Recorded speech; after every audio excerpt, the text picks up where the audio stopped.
I'm an Italian national living in Budapest. I've been living in Budapest for a long time now. And I'm here to tell my story related to basically Nazi hatred groups. I've been targeted this summer after my participation in Budapest Pride. I'm here to tell my story because it needs visibility, both for my personal legal case and legal procedure that hasn't started yet, and for other people to hear and think about it, react, and maybe tell their stories as well, since I'm sure you're not the only one. I participated this year in the parade, dressed up as a priest and holding a small banner in front of me, which was a parody of a Nazi group, but not a political party by itself. It is, of course, funded by the main neo-fascist political force in Hungary called Jobbik, especially because its founder is an ex-Jobbik MP, Sándor Jeszenszky, and I basically made a parody of this motorcyclist group because it was about that, and I chose that because the founder of this group was involved in quite a funny scandal a few years ago. There was a leak of pictures of him pole dancing with a tanga, and then getting finally totally naked and masturbating on the pole. And I found it quite funny that a person being a member of parliament in an ultra-conservative, Catholic and far-right party, I found it I found it very funny and very interesting, and so I tried to put the things together. So I dressed up as a priest and I was holding this banner in which I changed the name. The name of this movement in Hungarian is Nemzeti Érzelmű Motorosok, which means national-hearted motorcyclist, and I changed the name to National-Hearted Cocksuckers. And I kept the symbol of the logo, which includes a background of the map of the Great Hungary. And in its middle, in the place of the stylized motorcycle that they have in the original logo, I designed a stylized penis. And well, this was not well received. Well, no surprise, but still, it was just part of a parody and a critique. Of course, showing quite well-chosen symbols to express the idea that it is high time to deconstruct machismo, not just in Hungary, but everywhere else. But being a resident in Hungary and living there and feeling on my skin and seeing on my friends what discrimination can bring and what homophobia can do, I decided that would be the way.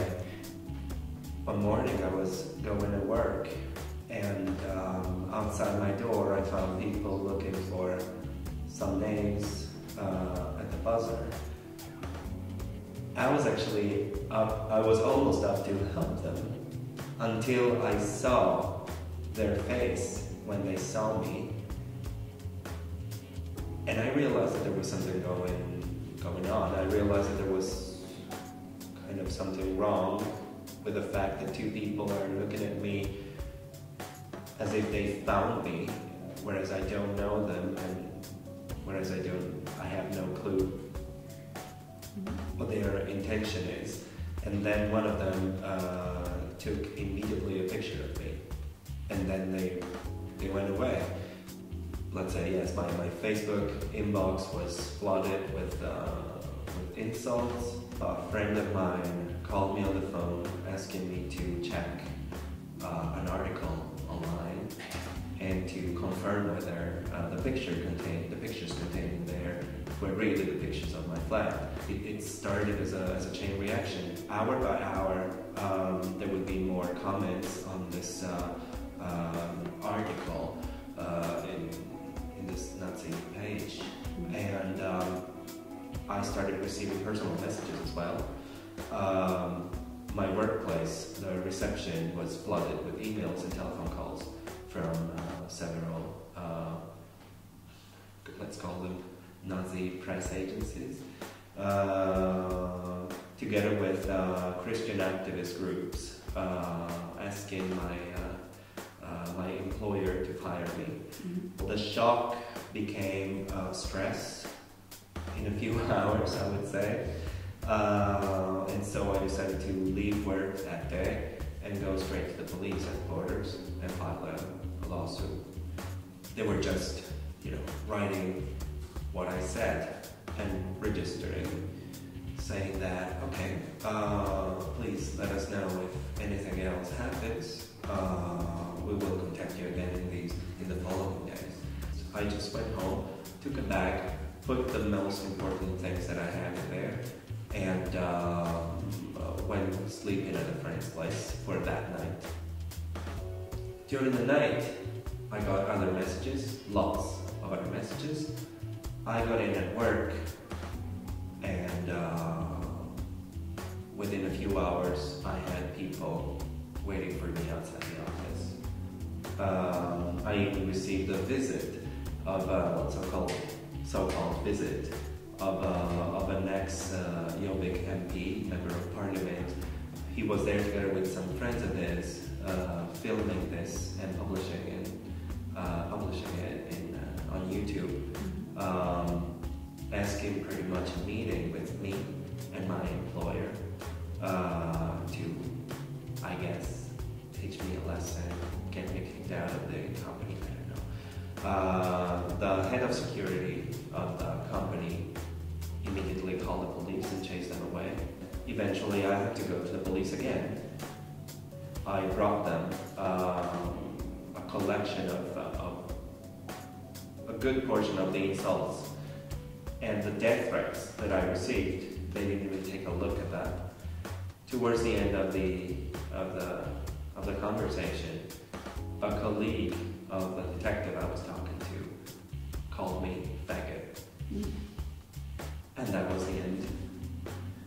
The sentence in Hungary was meghallgattad a buzit, which means like, so did you interrogate the faggot? Are you done with the faggot? This guy probably didn't know that I speak Hungarian. Okay. So I stood up and I went away. And I was like, okay, no, I don't like this. So you will be contacted by a lawyer from TASZ, which is a very important organization for the protection of civil rights in Hungary, is representing me. I don't want to shut up. I don't want to live in a country where you have to be afraid of the bully. I don't want to live in a world in which you have to be afraid of the bully. I am not willing to let things go, and I want law enforcement on European scale. I want to show that people have to stand up for their rights. I want to show that people have the right to criticize. They have the right to paradise. They have the right to express their opinion without being afraid of risking their lives or their safety or having their privacy completely invaded because of that. I would say that my case is just maybe a pretty evident one, but I would say that this is the tip of the iceberg, because it is not only it is not only the LGBTQIA community which is bullied.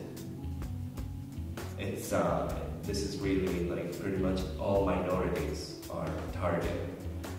Romas, Jews, of course us, homeless. They are all big, very, very big targets. Change government.